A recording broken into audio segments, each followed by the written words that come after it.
वर्णन मार्कंडेय ऋषींनी सप्तशतीमध्ये केलेलं आहे. 700 श्लोकांची ही सप्तशती. त्याच्यामधल्या 5व्या अध्यायातले जे 21 श्लोक देवतांनी देवीची स्तुती गायली आहे, त्या श्लोकांवर आपण विचार करतोय. त्या एक एक रूपाचं थोडंसं गायन करण्याचा प्रयत्न करतोय की या देवी सर्व भूतेषु, सर्व भूतमात्रांमध्ये स्थित असलेली देवी कुठल्या कुठल्या रूपामध्ये आहे, कुठल्या अंशाने ती भगवती आमच्या रूपामध्ये आहे, आमच्यामध्ये आहे, सृष्टीमध्ये आहे. तर या प्रत्येक रूपाला आम्हाला आता वंदन करायचंय ना श्रोते हो. आजचं रूप देवीचं वृत्ती स्वरूप बघूया. या देवी सर्वभूतेषु वृत्ती रूपेण संस्थिता, नमस्तस्यै नमस्तस्यै नमस्तस्यै नमो नमः. या देवी सर्वभूतेषु स्मृती रूपेण संस्थिता, नमस्तस्यै नमस्तस्यै नमस्तस्यै नमो नमः. देवीच्या वृत्ती रूपाला, देवीच्या स्मृती रूपाला आपण वंदन करायचं. म्हणजे काय हो, वृत्ती या शब्दाचा अर्थच असा आहे की शब्दशः अर्थ बघायचा म्हटलं ना तर वृत्ती म्हणजे स्वभाव. एखाद्याचा स्वभाव हा समाजाच्या हिताकरता असतो, समाजाच्या हिताकरता तळमळणारा असतो. ती त्याची वृत्ती बनते, ती त्याची सवय बनते.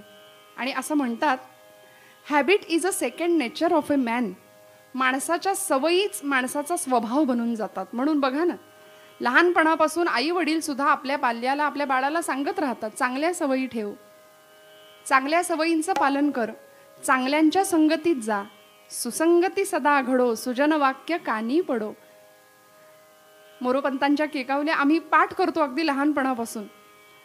याकरता का आमची वृत्ती बनावी, आमचा स्वभाव उत्तम घडावा. आणि सावरकर म्हणतात तसं, जे जे उत्तम उदात्त उन्नत महन मधुरते ते, अशी उदात्त जीवनदृष्टी जीवनाकडे बघण्याची आम्हाला प्राप्त व्हावी. खरं सांगू का, इतिहासाच्या पानांना सुद्धा तेजस्वी चरित्रांची प्रतीक्षा असते बरं का. आणि ती पानं या चरित्रांच्या प्रतीक्षेत असतात. तो इतिहास आम्हाला वेड लावतो. खरं तर वेड्यांनी इतिहास घडवला आणि शहाण्यांनी त्याचे पोवाडे गायले. आम्ही शहाणी माणसं त्यांचे पोवाडे गात बसतो. तो इतिहास काय होता, या सर्वच लोकांची जीवनाकडे बघण्याची दृष्टी काय होती,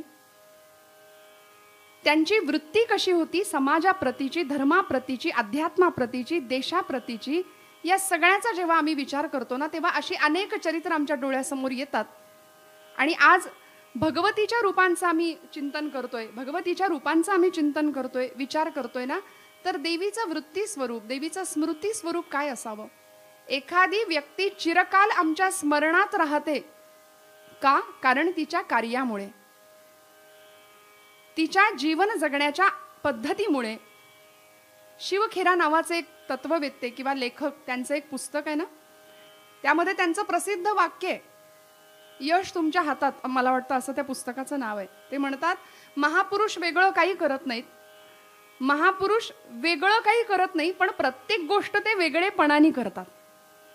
मग हे वेगळेपण काय आहे जीवनाकडे बघण्याचं त्यांचं, मला सांगायला आज अतिशय आनंद होतोय देवीच्या या वृत्ती, भगवतीच्या वृत्ती स्वरूपाबद्दल. की अशी एक राणी आमच्या भारतीय मातीला मिळाली की इंदूर संस्थांचं स्वामित्व जिच्या पदरी आलं. राणी होती, पण तिच्या चरित्रामध्ये सागराची अथांगता होती, समुद्राचं गांभीर्य होतं, आकाशाची विशालता होती, चंद्राची शीतलता होती, गंगेचं पावित्र्य सुद्धा होतं बरं. आणि इतकं सुंदर हे चरित्र लहानपणापासून फुलत गेलं, बहरत गेलं. आई वडिलांच्या उत्तम संस्कारांनी ती घडत गेली आणि जीवनाकडे बघण्याचा अत्यंत सुंदर संवेदनशील वृत्ती अशी तयार झाली तिची. की पशुपक्ष्यांबद्दल प्रेम, प्राण्यांबद्दल प्रेम. कुणी पाहुणा घरामध्ये आला ना की त्यांनी विचारावं का, कारण ही मुलगी लहानपणापासून तीर कामठा शिकायची, बरोबर नेमबाजी शिकलेली, घोडेस्वारी शिकलेली. एखाद्या घरामध्ये एखादा पाहुणा जर त्या घरामध्ये आला तर पाहुण्यांनी सांगावं, ते बघ तो झाडावरचा पक्षी दिसतोय का, बुलबुल, त्याला मार बरं तीर. तेव्हा या मुलीनी सांगावं, काका त्याचं काय शत्रुत्व आहे माझ्याशी, तो माझा शत्रू थोडीच आहे, मी का त्याला मारू सांगा बरं. मुक्या आणि निष्पाप जीवांच्या प्रतीची संवेदनशील वृत्ती जिच्यामध्ये जन्मापासूनच विकसित झाली होती ती पुढे बहरत गेली आणि ती पुढे भारत देशामध्ये मंदिरं बांधता, देवतांची मंदिरं बांधता बांधता बांधता या राणीनी भारतीयांच्या हृदय मंदिरामध्ये स्वतःचं देवी म्हणून स्थान अभिषिक्त केलं, स्थापित केलं. ती लोकांची देवी बनली आणि म्हणून तिचं नाव घेताना किंवा तिचा उल्लेख करताना भारतीयांनी पुण्यश्लोक देवी अहिल्याबाई होळकर असा केला. इंदूर संस्थानच्या या राणी महाराणी साहेब सत्ता हातामध्ये असताना सुद्धा पुढच्या काळामध्ये या राणीनी अनेक प्रकारचे घाट बांधले, मंदिरं बांधली. एवढंच नाही, पशुपक्ष्यांसाठी, प्राण्यांसाठी अभयारण्य सुद्धा स्थापन केली. श्रोते हो, 3 गोष्टी जीवनाला अशा सुंदर लाभल्या होत्या. पर्यावरण, परमार्थ आणि प्रशासन या तिहेरी अंगांनी जीवन फुलून गेलं होतं. जीवनाची उदात्तता अशी होती की जे काही परमेश्वराने आपल्याला जीवन दिलंय ना, हा देह दिलाय ना, तो फक्त समाज हितासाठीच खर्च करायचा. समर्थ म्हणाले, सदा देवकाजी झिजे देह ज्याचा. समर्थांचंही म्हणणं, ही आमची वृत्ती बनली पाहिजे. लहानपणापासून असा स्वभाव झाला पाहिजे. जशी सत्वृत्ती असते तशी दुष्ट प्रवृत्ती सुद्धा समाजामध्ये आहे ना हो. तिथे भगवतीचा कृपाप्रसाद मिळेल का? आज कोरोनाच्या या महामारीच्या काळामध्ये आपण पाहिलं की सत्प्रवृत्तीचं जितकं आम्हाला दर्शन झालं तितकं वाईट प्रवृत्तीचं सुद्धा दर्शन झालं. लोक स्वतःची सुरक्षितता बाजूला ठेवून, घरच्यांना बाजूला ठेवून समाज हितासाठी धडपडणारे अनेक उदाहरणं आपण पाहिली या कोरोनाच्या या काळामध्ये, या महामारीच्या संकटामध्ये. आणि अशीही काही वाईट प्रवृत्तींची माणसं आपण पाहिली की जी मृताच्या टाळूवरचं लोणी खायला सुद्धा मागं पुढं बघत नव्हती. देवीचं, भगवतीचं वृत्ती स्वरूप हे इथे नाही दिसणार. अशा वृत्तीच्या मनुष्यावर किंवा जीवावर भगवती कृपाप्रसाद नाही करणार. जिथे उदात्तता आहे, जिथे अथांगता आहे, जिथे देण्याची वृत्ती आहे, दानशीलता आहे, त्याग आहे. म्हणून मी काल म्हटलं ना की पांडुरंग सुद्धा जिथं त्यागाचा स्पर्श आहे त्या त्यागालाच कपाळावर आपल्या मिरवतो. तो त्यागाने निर्माण झालेला गंध जर भगवंताला नाही लावला आणि त्या गंधाशिवाय पांडुरंगाकडे आपण बघितलं तर आपल्याला ती मूर्ती आवडेल का हो? पांडुरंग त्याशिवाय नाही, अपूर्ण आहे. त्यांनी त्यागाला मस्तकी घेतलंय आणि ही त्यागमय वृत्ती आमच्यामध्ये असली पाहिजे, हा त्यामधला गर्भित अर्थ आहे. या अहिल्याचा विवाह 8व्या वर्षी झाला. मल्हारराव, सुभेदार मल्हारराव होळकरांचे सुपुत्र खंडेराव होळकर यांच्याशी तिचा विवाह झाला. जीवनाप्रतीची दृष्टी, मग ते पर्यावरण असू दे, प्रशासन असू दे आणि परमार्थ, या सगळ्या प्रतींनी फुलत होतीच. इतिहाला सुद्धा नवल वाटावं असं कर्तृत्व विधात्यांनी या राणीकडून करवून घेतलं होतं, घडवून घेतलं होतं. मी म्हटलं त्या पद्धतीने अखिल भारतामध्ये मंदिरांची स्थापना तर असेल, नद्यांवरती घाट बांधणं असेल, पाणपोया बांधणं असेल आणि प्रत्येकाच्या अंतःकरणामध्ये आपलं स्थान तिने निर्माण केलं. दानशूरता, सात्विक प्रवृत्ती. एवढंच नाही, महाराणी होती त्यामुळं कलेला आश्रय दिला.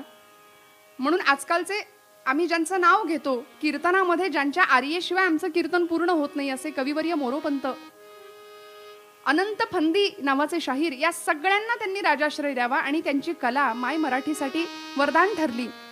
या काळामध्ये जोना बोला या इंग्रजी एका कवयित्रीने अहिल्याबाईंचं वर्णन केलंय की त्या म्हणतात, ब्रह्मदेवानं पृथ्वी तलावरती एका दयाळू हृदयाची, तेजस्वी, कीर्तिमान असलेली देवी पाठवली आणि ती माणसांच्या जगामध्ये अजरामर आदरणीय झाली. तिचं नाव अहिल्या आहे, तिचं नाव अहिल्या आहे. आणि अशी ही सात्विक वृत्ती, सात्विक स्वभाव ज्या कुणाचा असेल तिच्यावर भगवतीची कृपा झाल्याशिवाय राहणार नाही. म्हणून आमच्याकडे परंपरेतला श्लोक सांगतात की आमचं जगणं इतरांच्या कामी यावं. कसं असावं आमचं कर्म? उपासनेला दृढ चालवावे, भूदेव संतासी सदा लवावे, सत्कर्म योगे वय घालवावे, सर्वामुखी मंगल बोलवावे.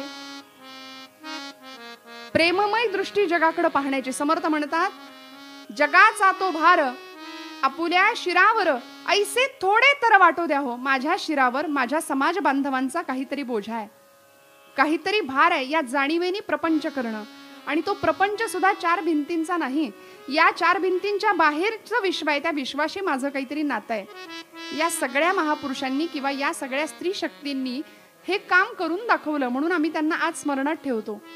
या भिंतींव्यतिरिक्तचं बाहेरचं जग आहे ना, त्याच्याशी माझं काहीतरी नातं आहे. किती संवेदनशीलता होती हो आमचे तुकोबराय. संतांकडे ही वृत्ती होती बरं.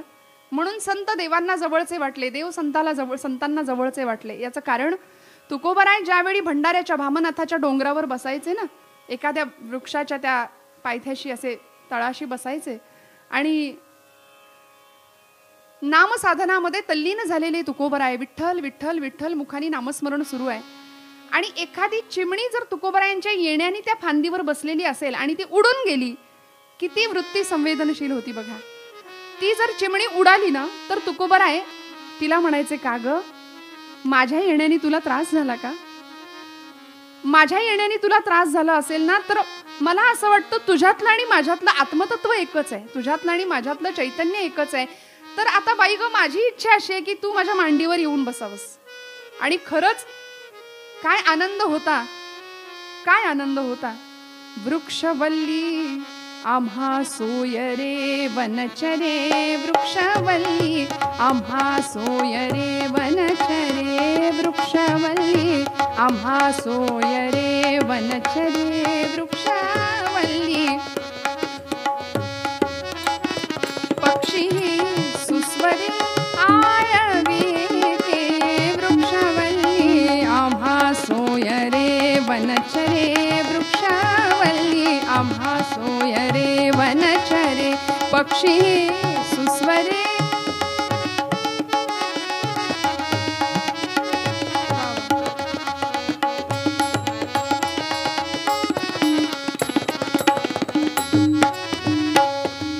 तुका म्हणे होय मनाशी संवाद, आपुलाची वाद आपणासी. साधकावस्थेतली ती धडपड होती.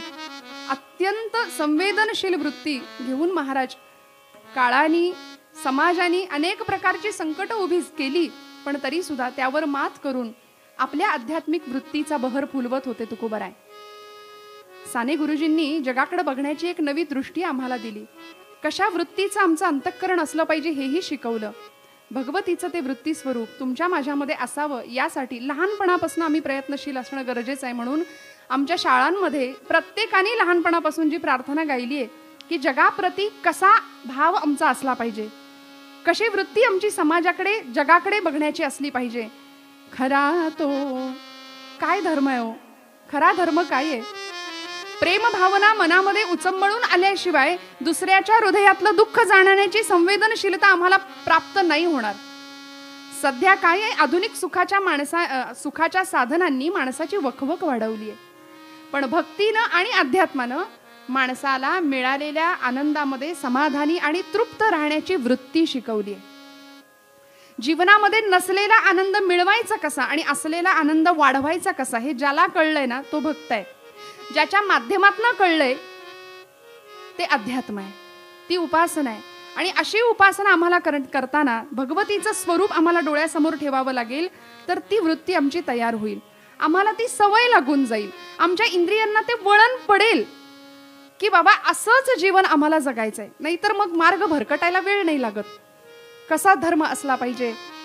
खरा तो एकची धर्म जगाला प्रेमळ पावे, खरा तो एकची धर्म जगाला प्रेमळ पावे. जगी जे हीन ती पतिता, जगी जे दीन पद दलिता.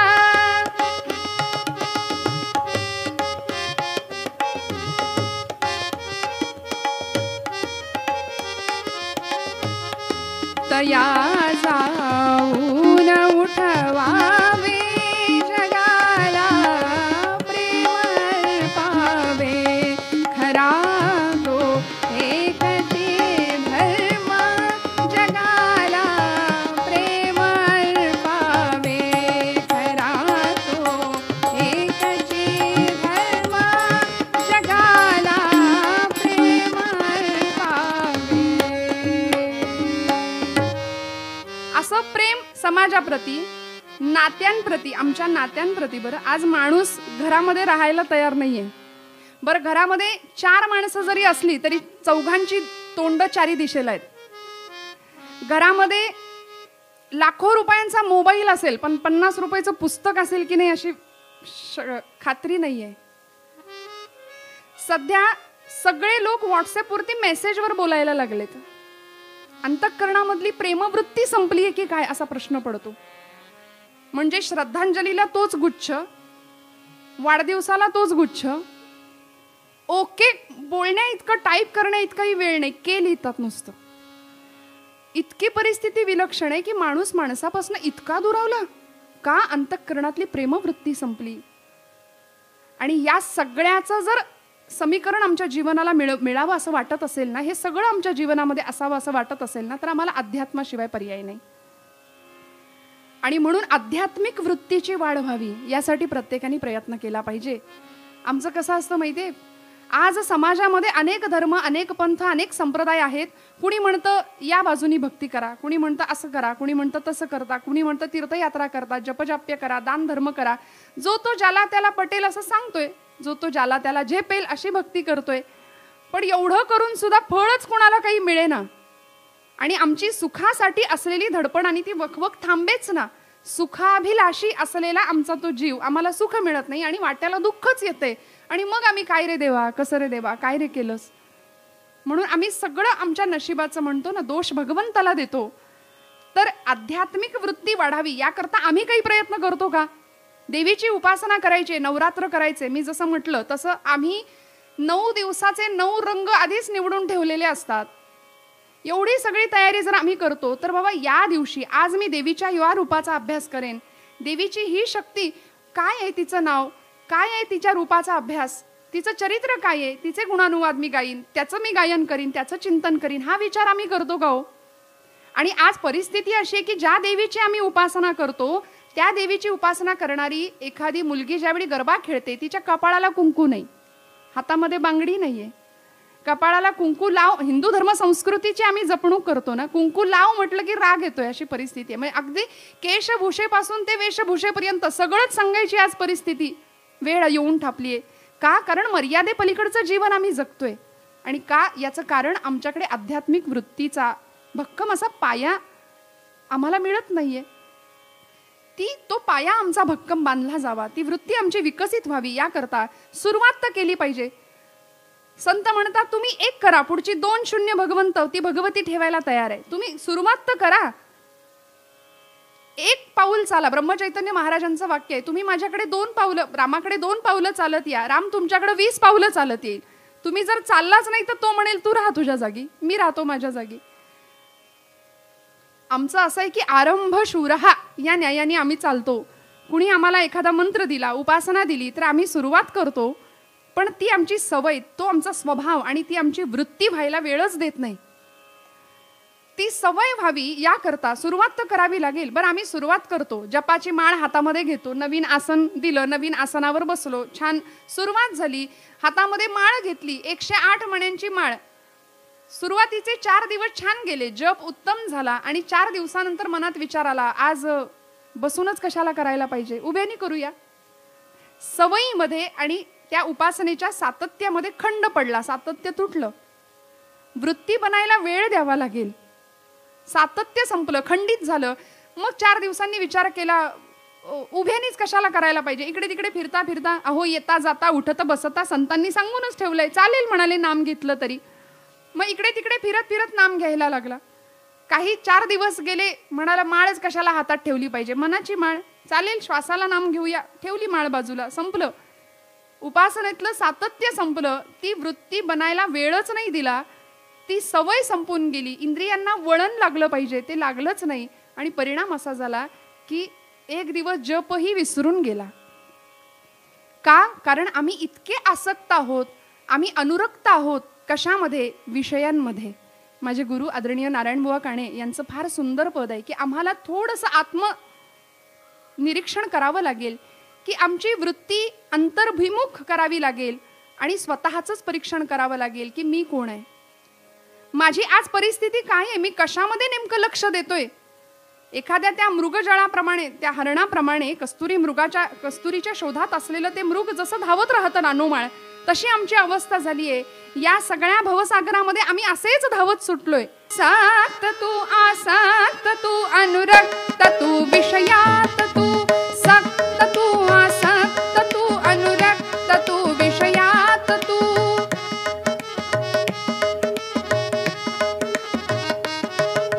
सक्त तू आसक्त तू अनुरक्त तू विषयात तू. भक्त तू रे भक्त होई, भक्त तू रे भक्त होई, तक्त सुखाचे मिळवी तू. देशी का विश्वास तू, देशी का विश्वास तू, देशी का विश्वास. कोण तू कोठील तू रे कसा जगी आलास तू.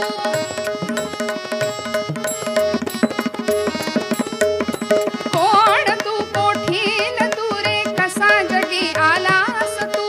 किती दिसांचा निवास येथे, किती दिसांचा निवास येथे. देशी का विश्वास तू, देशी का विश्वास तू, देशी का विश्वास तू, देशी का विश्वास तू.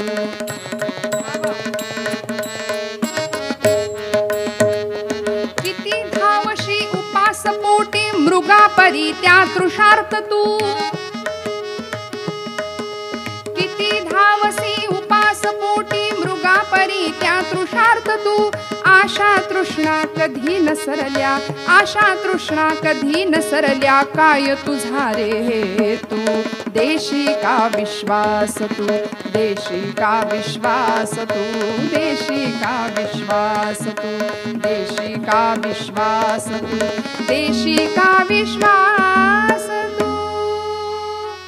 ही अंतर्भिमुख वृत्ती जेव्हा आम्ही करू ना, तेव्हा आतला विठ्ठल आम्हाला खुणावतोय. उभारोनी पाहे आत विठू पालवीत आहे, संत सांगतात. तो खुणावतोय आम्हाला. त्याच्याकडे कधीतरी बघूया. या आध्यात्मिक वृत्तीबरोबरच देशाप्रतीची त्यागमय वृत्ती आमच्यामध्ये विकसित व्हावी, याकरता अशी अनेक चरित्र आम्हाला डोळ्यासमोर घ्यावी लागतील. आज या भगवतीच्या उत्सवासाठी इतिहासातली अशी चरित्र आपल्या डोळ्यासमोर आहेत की आपल्या पतीचं कार्य हे आपलं कार्य आहे असं समजून पतीच्या पावलावर पाऊलं ठेवून चालणारी अशी एक पतिव्रता या भारताच्या इतिहासाने पाहिली. काय घडलं होतं असं? बॅरिस्टरीचं शिक्षण घेण्यासाठी गेलेले वैनतेय स्वातंत्र्यवीर विनायक दामोदर सावरकर बॅरिस्टरीचं शिक्षण प्राप्त केलं. नवे शस्त्रास्त्र निर्मितीचा उद्योग केला. उत्तमोत्तम शस्त्र तयार केली, गुप्त पद्धतीने भारतामध्ये पाठवली. आणि ज्यावेळी अनंत कान्हेरे नावाच्या एका क्रांतिकारकांनी जॅक्सनचा वध केला, इंग्रज सरकार हादरलं की भारतामध्ये पिस्तुलं गेली कशी. खुदिराम बोस नावाचा एक क्रांतिकारक बंगालमध्ये बॉम्बचा धडाका केला. इंग्रज सरकार हादरलं की बंगालमध्ये बॉम्ब पोहोचला कसा. आणि गुप्त पद्धतीने ही शस्त्रास्त्र भारतामध्ये गेली. खटला चालवला गेला. पकडलं गेलं सावरकरांना आणि जहाजात बसवून भारताच्या दिशेने आणलं गेलं. भारतामध्ये निकाल लागला, निवाडा झाला की 50 वर्षाची अंदमानची काळ कोठडी. 25व्या वर्षी शिक्षा सुनावली. 50 वर्ष अंदमानची काळ कोठडी. घरामध्ये पत्नी आहे. 18 वर्षाचं वय होतं जेमतेम. यमुना माई म्हणायचे सावरकर त्यांना, यमुना नाव. घरामध्ये मोठी वहिनी आहे येसू नावाची. तिचं मातेसारखं प्रेम मिळालेलंच होतं. आणि अशा परिस्थितीमध्ये सावरकरांना ज्यावेळी अंदमानला पाठवण्याआधी मुंबईच्या एका कारागृहामध्ये ठेवण्यात आलं होतं, त्यावेळी आमच्या या त्यागवृत्ती काय असावी. देवीचं भगवतीचं रूप मला त्या चरित्रामध्ये दिसतं. याचं कारण की कधीच नशिबाच्या नावानी, आई वडिलांच्या नावानी बोटं नाही मोडली की काय आमचं नशीब, काय आम्हाला दिलंय बघून, काय हा आमचा प्रपंच असा. नाही, कधीच नाही. पतीने जे असे धाराव्रत स्वीकारलंय ना, त्याला अनुकूल असंच वर्तन. हे देवीचं स्वरूप आहे, हे भगवतीचं स्वरूप आहे. आणि ज्यावेळी ही पत्नी 18 वर्षाची यमुना भेटायला आली आहे सावरकरांना तुरुंगाच्या त्या दारामध्ये, बरं या सगळ्या काळामध्ये सुद्धा येसू वहिनी असू दे किंवा आमच्या यमुनामाई सावरकर असू देत, या दोघींनी सुद्धा आपापल्या पतींच्या कार्यामध्ये केवढं सुंदर अनमोल असं सहकार्य केलंय. ज्यावेळी हे बॉम्ब भारतामध्ये आले त्यावेळी गुजरातला ते बॉम्ब पोहोचवायचे होते. नाशिक ते गुजरात असा रेल्वे प्रवास या दोघींनी केलाय.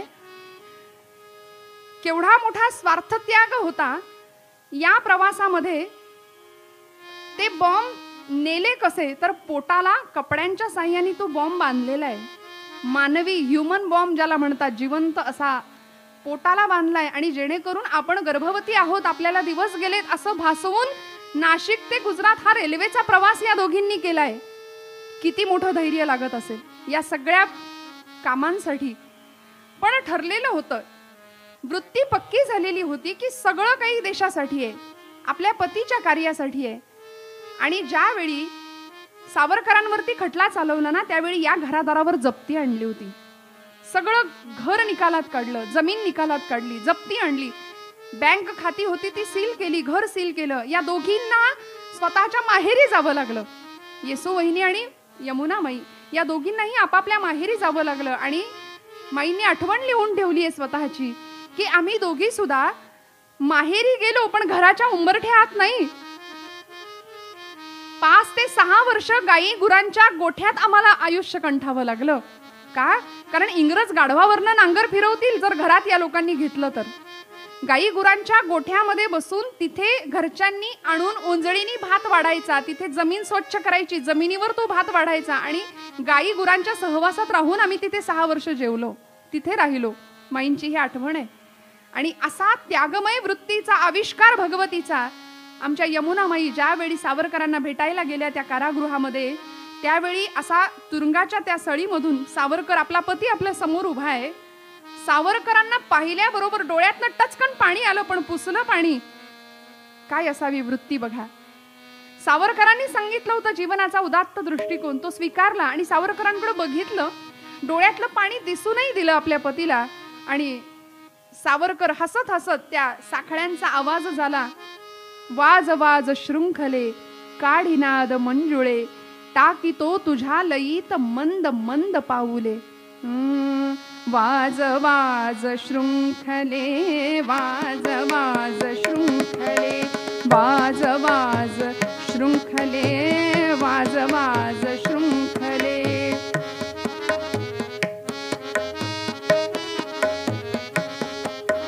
काढिनाद मंजुळे, काढिनाद मंजुळे, वाज वाज शृंखले, वाज वाज शृंखले. टाकीतो तुझ्या लयीत, टाकीतो तुझ्या लयीत मंद मंद पाऊले. वाज वाज शृंखले, वाज वाज शृंखले, वाज वाज शृंखले.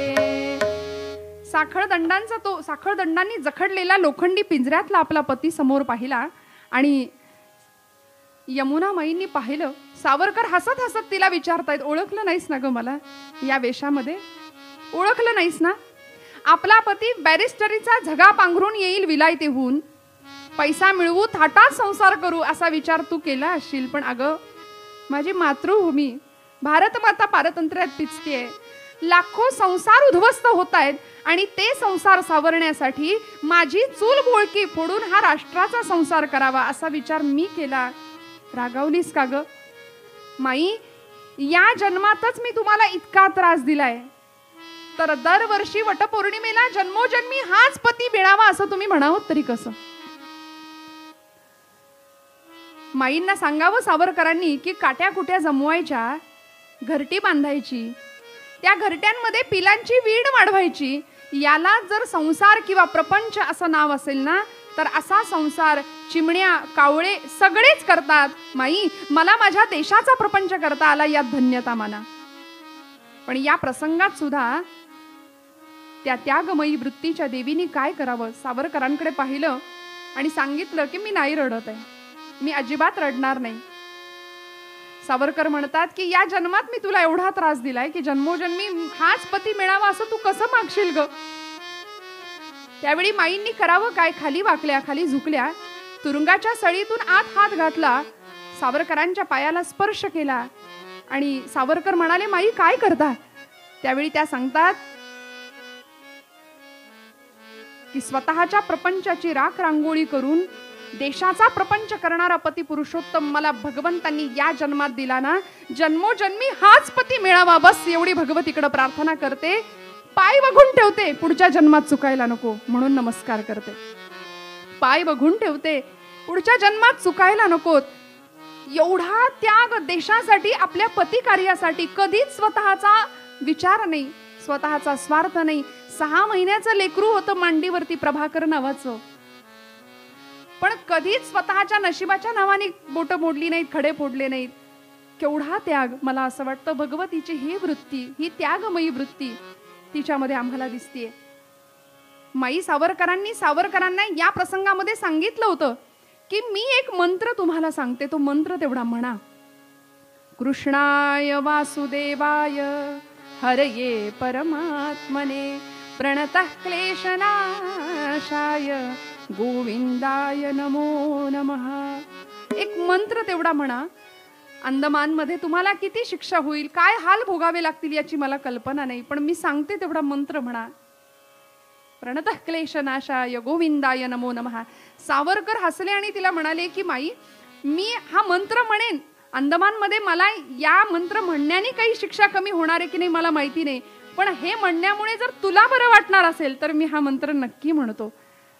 अशी चरित्र श्रोते हो या मायभूमीला मिळाली, या मातृभूमीला मिळाली. आणि म्हणूनच मला या सगळ्या चरित्रांमध्ये मातेचं, भगवतीचं एक एक रूप दिसतं आणि ते आपल्याला सांगायची माझी इच्छा होतीये. या कारणाकरताच देवीचं सेवाभावी रूप आम्हाला अजून एका चरित्रातनं दिसलं की ज्या एका रूपाने मूळची परदेशी होती बरं का, ती भारतीय नाही. तुम्ही म्हणाल मग परदेशी महिलेचं चरित्र आम्हाला का ऐकवताय, काय सांगताय? जी मूळची भारतीयच नाही, जी विदेशी आहे तिचं चरित्र आपण का गायचं? पण आपल्या कुणाही भारतीयापेक्षा ती जास्त भारतीय होती मी असं म्हणेन. कारण ज्यावेळी आयर्लंडचा तिचा जन्म, तिथे जन्म झाला, पाश्चात्य शिक्षणाचा प्रभाव, अर्थात तेच शिक्षण घेऊन ती लहानाची मोठी होत होती, पण अंतःकरणातल्या संवेदनशील वृत्तीला आईवडिलांकडून सुद्धा खतपाणी घातलं गेलं होतं. ती बहरत होती आणि मार्गारेट असं तिचं नाव, मार्गारेट नोबेल. पाश्चिमात्य शिक्षण प्रणाली अशी होती की अध्यात्म, संस्कृती या सगळ्याचा तिथे लवलेशही नाही. या सगळ्यामध्ये ख्रिस्ती मिशनऱ्यांनी भर घातली होती की ही सगळी ख्रिस्ती मिशनरी तिथल्या समाजाला, जनतेला उद्देशून सांगायचे की तुम्ही सगळे पापी आहात, तुम्ही सर्वजण पापी आहात आणि या पापातून जर मुक्त व्हायचं असेल ना तर तुम्हाला येशूच्या पाया पडावं लागेल, येशूच्या त्याला शरण जावं लागेल. या सगळ्या विचारांचा प्रभाव मनावर व्हायला तयार नाही. आणि त्याच काळामध्ये योद्धा संन्यासी म्हणून भारत मातेचा एक सुपुत्र होता. योद्धा कधी संन्यासी नसतो आणि संन्यासी कधी योद्धा नसतो, पण ही दोन्ही नामाभिधानं ज्या चरित्राला लागली असे आमचे स्वामी विवेकानंद परदेश दौऱ्यावर होते. व्याख्यानांसाठी ट्रेनच्या ट्रेन भरून लोक धावायचे, लोक यायचे, प्रचंड गर्दी व्हायची. माझ्या बंधू आणि भगिनींनो, या एका हाकेमध्ये सगळं विश्व जिंकलं होतं, सगळं जग जिंकलं होतं या महापुरुषांनी. अमेरिकेतली जनतेची अक्षरशः म्हणजे स्वामीजींना ऐकण्यासाठी या लोकांनी इतकी गर्दी करावी. शिकागो धर्म परिषदेचं स्वामींचं भाषण तर गाजलंच. सगळ्या वृत्तपत्रांचे मथळेच्या मथळे यांच्याच नावाने भरून व्हायला लागले. आणि इंग्लंडमध्ये स्वामीजींचं ज्यावेळी व्याख्यान होतं त्या एका व्याख्यानाला मार्गारेटला जायची संधी मिळाली. लहानपणापासून ख्रिस्ती मिशनऱ्यांचं एकच तत्वज्ञान कानावर पडते की तुम्ही पापी आहात, तुम्ही कर्मदरिद्री आहात. मानव देहाला जन्माला आलात ना तर आता या पापातून, या चक्रातून सुटका होण्यासाठी येशूला शरण जा, तुम्ही पापी आहात. हे काही मनात पटत नव्हतं, ठसत नव्हतं. आणि अशा वेळी स्वामीजींची अमृतवाणी कानावर पडली आणि स्वामीजींच्या मुखातला शब्द मार्गारेटच्या अंतःकरणामध्ये भिनला. स्वामीजींच्या व्याख्यानांमधून असा एक झंझावात देशप्रेमाचा, भारतीय तत्वज्ञानाचा, भारतीय अध्यात्माचा निघत होता की स्वामीजींच्या मुखातनं शब्द ऐकले, अमृतस्य पुत्र आहात, तुम्ही अमृताचे पुत्र आहात. स्वतःला अजिबात कमी लेखू नका, तुम्ही अमृताचे पुत्र आहात. उत्तिष्ठित जागृत प्राप्य वरान्न बोधित. एवढं ऐकलं मात्र आणि मार्गारेटच्या अंतःकरणावर असे काही ते शब्द कोरले गेले की बस, एखाद्या पवित्र यज्ञामध्ये, एखाद्या पवित्र यज्ञ वेदीमध्ये समिधा अर्पण करावी, तसा आपल्या जीवनाची समिधा याच सद्गुरूंच्या चरणांवर समर्पित करायची. बस ठरला निश्चय, आयुष्याचं ध्येयच ठरून गेलं त्या काळामध्ये. आणि इतका आधार वाटला स्वामीजींच्या त्या वचनांचा मार्गारेटला की या चरणांवरती आपलं जीवन व्हायचं हे ध्येय तर निश्चित झालंच. स्वामीजींच्या बद्दल आदर वाटायला लागला आणि त्या आदराचं रूपांतर स्वामीजींना सद्गुरू समजण्यामध्ये झालं. गुरु स्वरूपामध्ये स्वामीजींना त्या समजायला लागल्या. पण परिणाम असा झाला की स्वामीजींची व्याख्यानं ऐकावीत, त्यांनी प्रभावित व्हावं आणि बघता बघता भारतीय संस्कृती, भारतीय अध्यात्म या सगळ्याची ओढ लागली. आणि आता कधी एकदा मी भारताच्या भूमीवर पाऊल ठेवीन, एवढी उदात्त उज्ज्वल असलेली भारतीय संस्कृती मला कधी बघायला मिळेल, म्हणून ती ओढ लागली. आणि स्वामीजींना हट्ट करायला लागल्या. स्वामीजींनी कन्या म्हणून स्वीकार केला मार्गारेटचा. ब्रह्मचारिणी व्रताची दीक्षा दिली मार्गारेटला आणि तिचं नाव भगिनी निवेदिता असं केलं. भगिनी निवेदिता. निवेदिता या नावाचा अर्थच आहे समर्पण. आणि समर्पित वृत्तीने या महिलेनी आपलं अवघं पुढचं सगळं जीवन भारताच्या कार्यासाठी घालवलंय. म्हणून तिचं चरित्र का घ्यावं असं वाटलं, याचं कारण ती जरी विदेशी असली तरी ती आम्हा भारतीयांपेक्षाही जास्त देशप्रेमाने ओतप्रोत भरलेलं तिचं अंतःकरण होतं. ती समर्पित वृत्ती तिच्याकडे होती, म्हणून तिचं चरित्र आपण गायचं. देवार्थ जी देशार्थ जी तनु आपुली ओवाळीते, देवार्थ जी देशार्थ जी तनु आपुली ओवाळीते, या संस्कृतीच्या अमृता गंगोदकाजी प्राशिते, या संस्कृतीच्या अमृता गंगोदकाजी प्राशिते.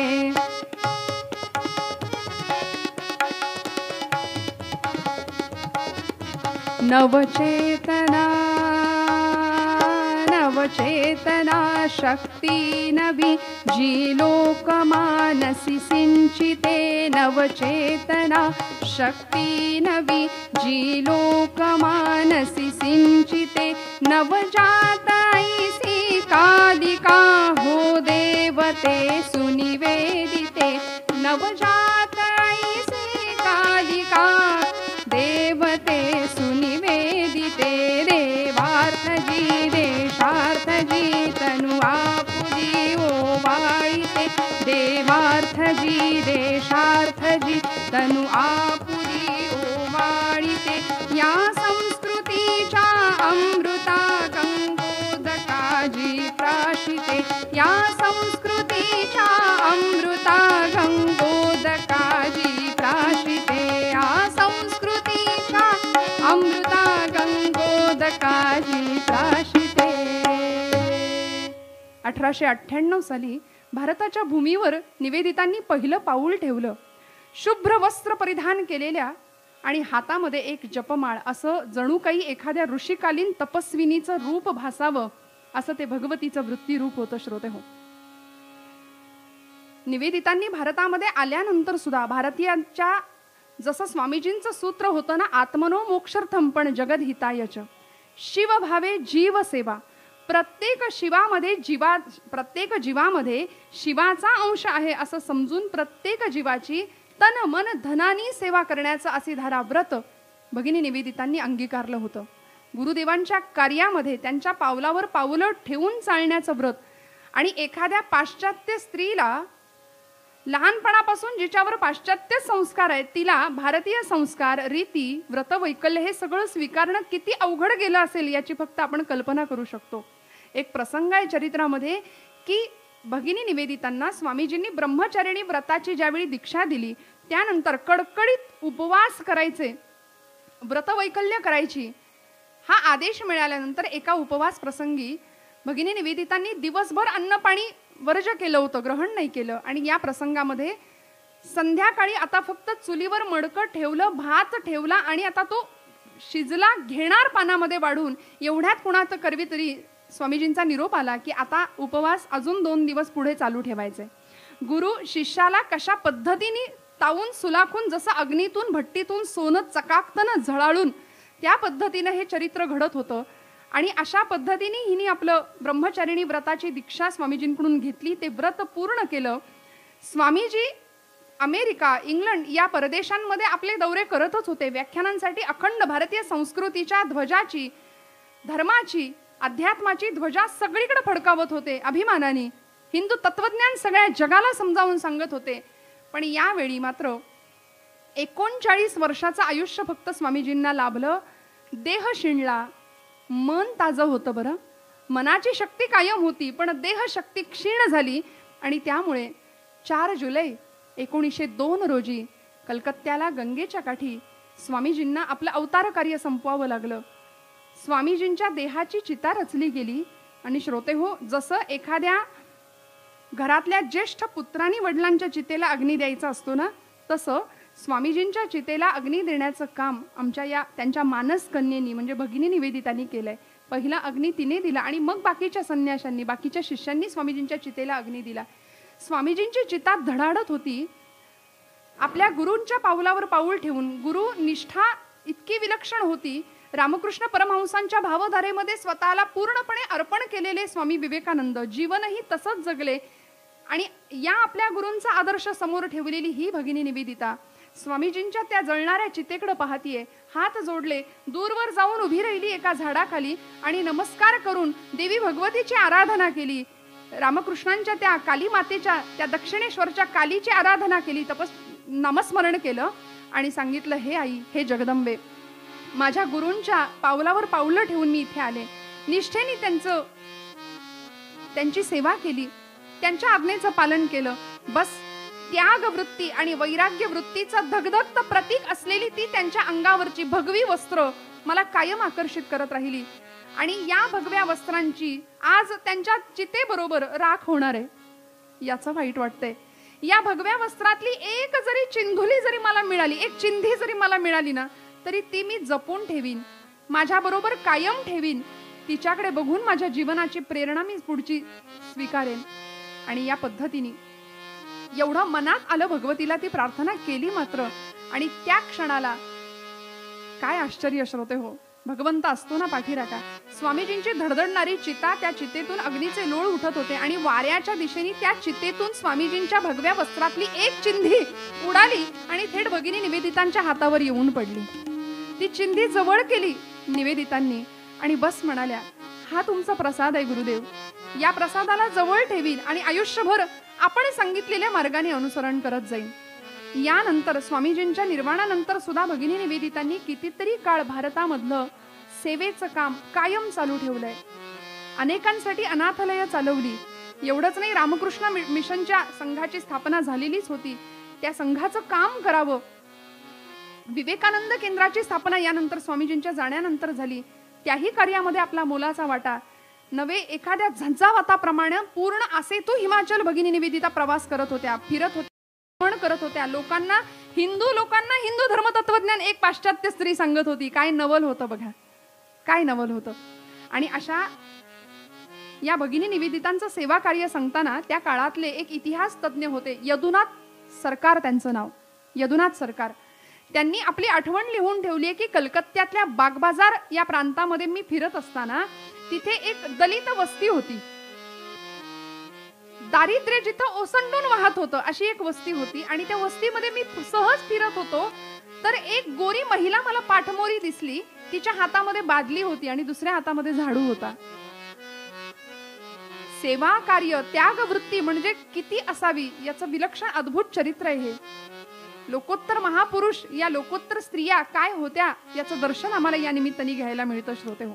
यदुनाथ सरकारांनी आठवण लिहिली की ती गोरी महिला कोण आहे म्हणून मी उत्सुकतेने पुढे गेलो तर त्या दुसऱ्या तिसऱ्या कोणी नव्हत्या. त्या मार्गारेट नोबेल म्हणजे स्वामीजींची मानसकन्या भगिनी निवेदिता होत्या. त्या देवीच्या या त्याग स्वरूपाचं, त्याग वृत्तीचं दर्शन आम्हाला या निमित्ताने घडतं. आणि अशी वृत्ती ज्याच्याकडे असते, जिच्याकडे असते, त्यांच्या स्मृती आम्ही आयुष्यभर स्मरणात ठेवतो ना. ती माणसं, त्या माणसांना मृत्यू स्पर्श करू शकत नाही. त्यांच्या कार्यांनी, त्यांच्या विचारांनी ही माणसं कायम अमर राहतात श्रोते हो. देवीचं स्मृती रूप जर सांगायचं झालं ना तर अशीच एक स्त्री, अशीच एक कर्तृत्ववान शक्ती या भारतामध्ये जन्माला आली होती. पंजाब प्रांतामध्ये करनाल नावाचं गाव, लहानपणाचं नाव होतं मोंटू, पण मोठी झाली आणि कल्पना नाव मिळालं. बरं, कल्पनेची भरारी इतकी मोठी होती, लहानपणापासून स्वप्न बघायची. आणि भारताचे missile man doctor APJ Abdul Kalam असं सांगतात ना, आपल्या तरुणांना आवाहन करतात की स्वप्न बघा, स्वप्न बघा. स्वप्न विचार करायला लावतात आणि विचार तुमच्या कृतीत उतरतात. तुम्ही जर विचारच केला नाही तर तुमच्या हातून कृती घडणार नाही. त्यामुळे आधी स्वप्न बघा. आणि अशी स्वप्नाळू असलेली ही कल्पना लहानाची मोठी झाली आहे. लहानपणापासून नक्षत्र, ग्रह, तारे या संदर्भातलं प्रचंड आकर्षण होतं. कल्पना वीर ही बाला जाऊन भिडली गगनाला, कल्पना वीर ही बाला.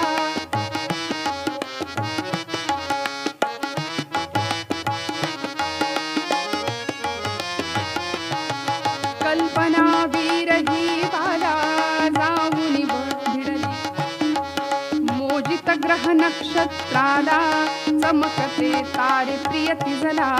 हे स्वप्न नव्हे तर सत्य, हे आज कळे आम्हाला.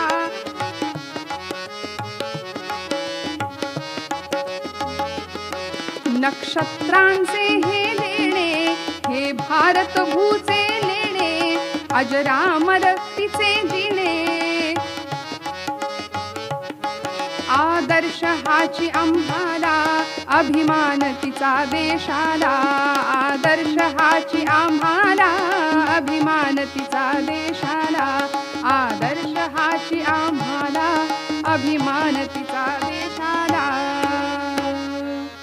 प्रचंड महत्वाकांक्षी आणि स्वप्नाळू असलेली ही कल्पना लहानाची मोठी झाली.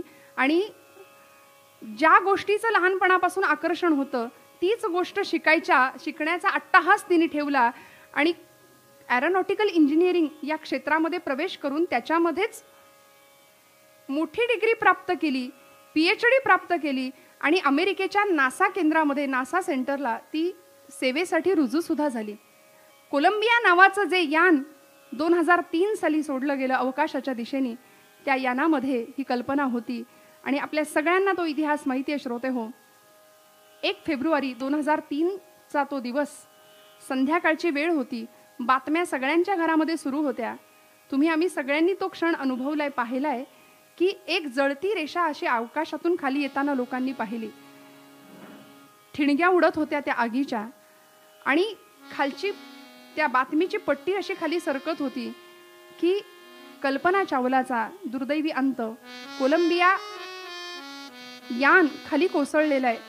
हे सगळ्यांनी पाहिलं. मात्र काळजामध्ये अशी वेदना सगळ्या भारतवासियांच्या झाली की ही कल्पना एका उदात्त ध्येयाने आपलं ध्येय प्राप्त केलं.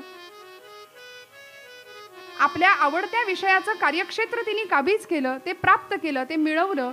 आणि एका विलक्षण ध्येयाने प्रेरित झालेली ती कल्पना शेवटचा क्षण मृत्यू पाहून सुद्धा अमर झाली. सर्व भारतवासियांच्या काळजाचा ठोका तिच्या निधनाने चुकला. आणि ती स्मृती रूपाने आज तुमच्या माझ्या मनामध्ये आहे.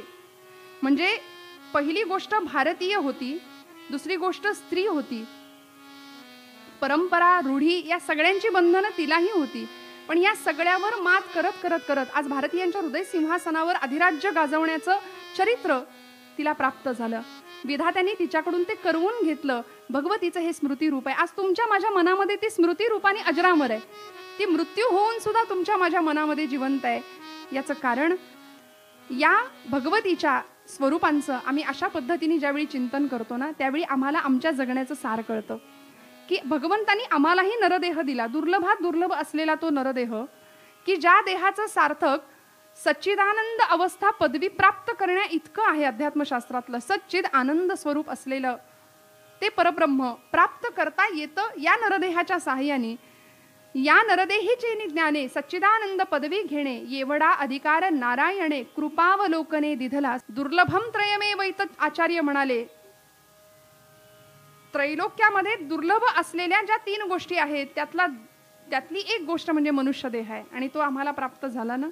मग या देहाचं जर सार्थक करायचं असेल तर निसर्गाच्या नियमाप्रमाणे फक्त जन्म झाला आणि निसर्गाच्या नियमाप्रमाणे हा देह निघून गेला, असं दरिद्री जीवन आमच्या वाट्याला येऊ नये म्हणून एक मुद्दाम जगदीश खेबुडकर नावाचे कवी होऊन गेले.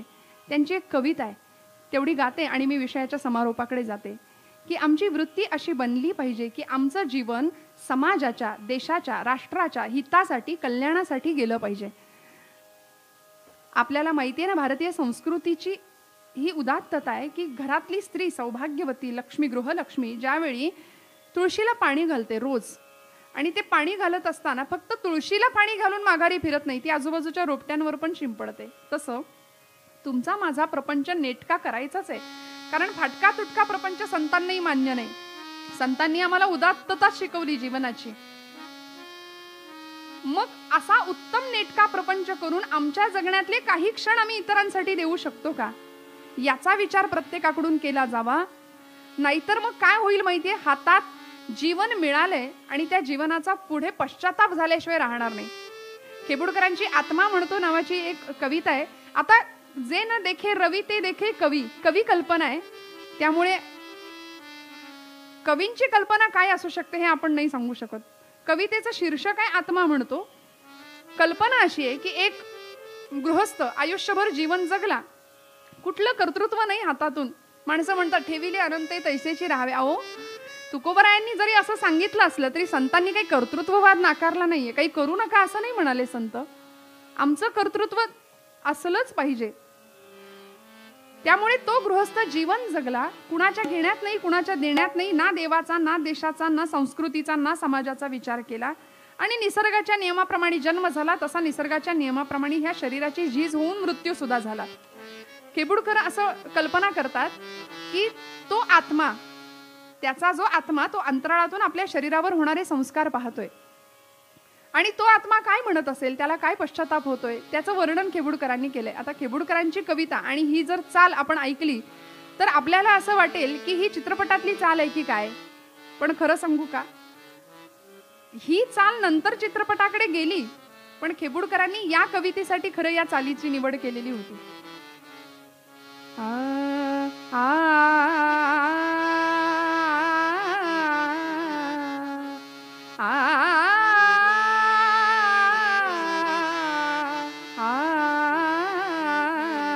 तो आत्मा स्वर्गातून आपल्या देहावर होणारे संस्कार पाहतोय आणि तो काय म्हणतोय, आज मरुनिया जीव झाला मोकळा, देवा सोहळा सुखाचा आज पाहिला.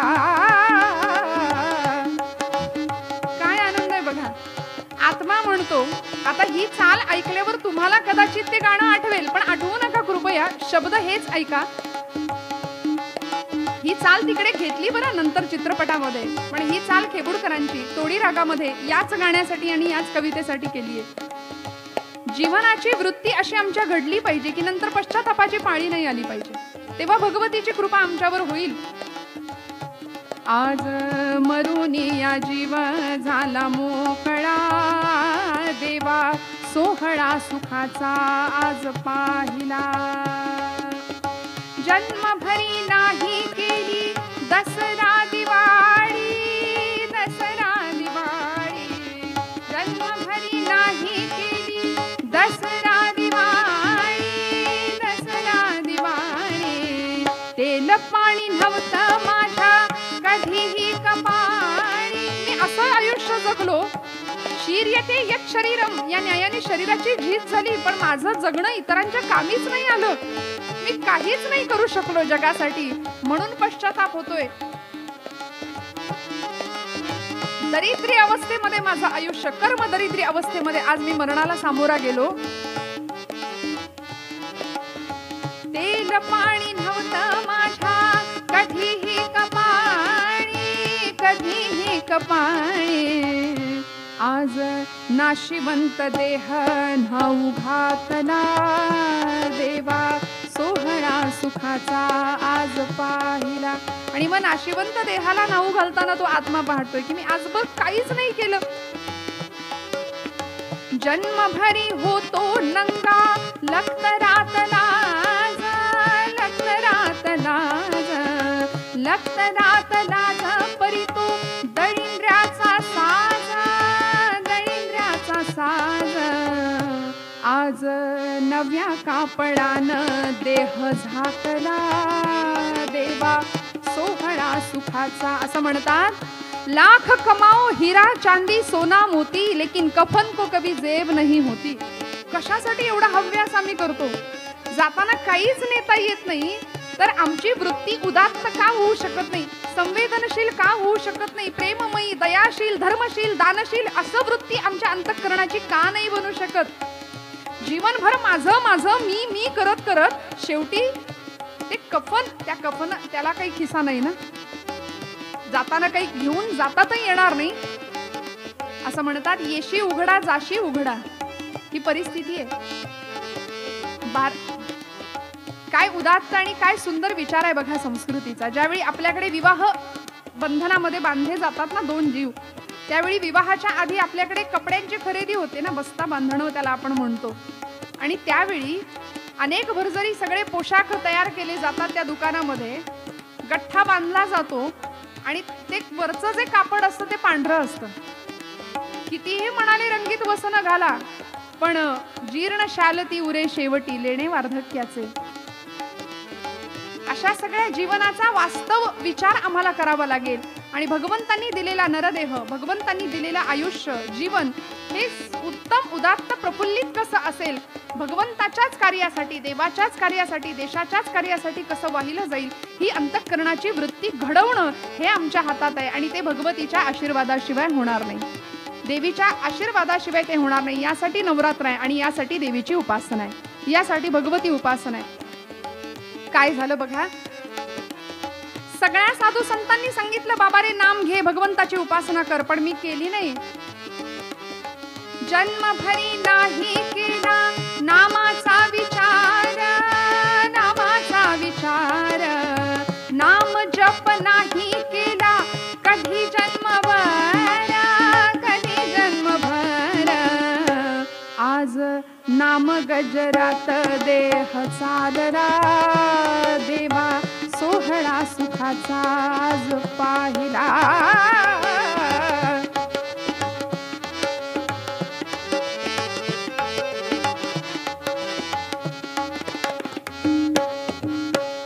आज मरुनिया जीव झाला मोकळा, देवा सोहळा सुखाचा आज पाहिला. शेवटी राम नाम सत्य है.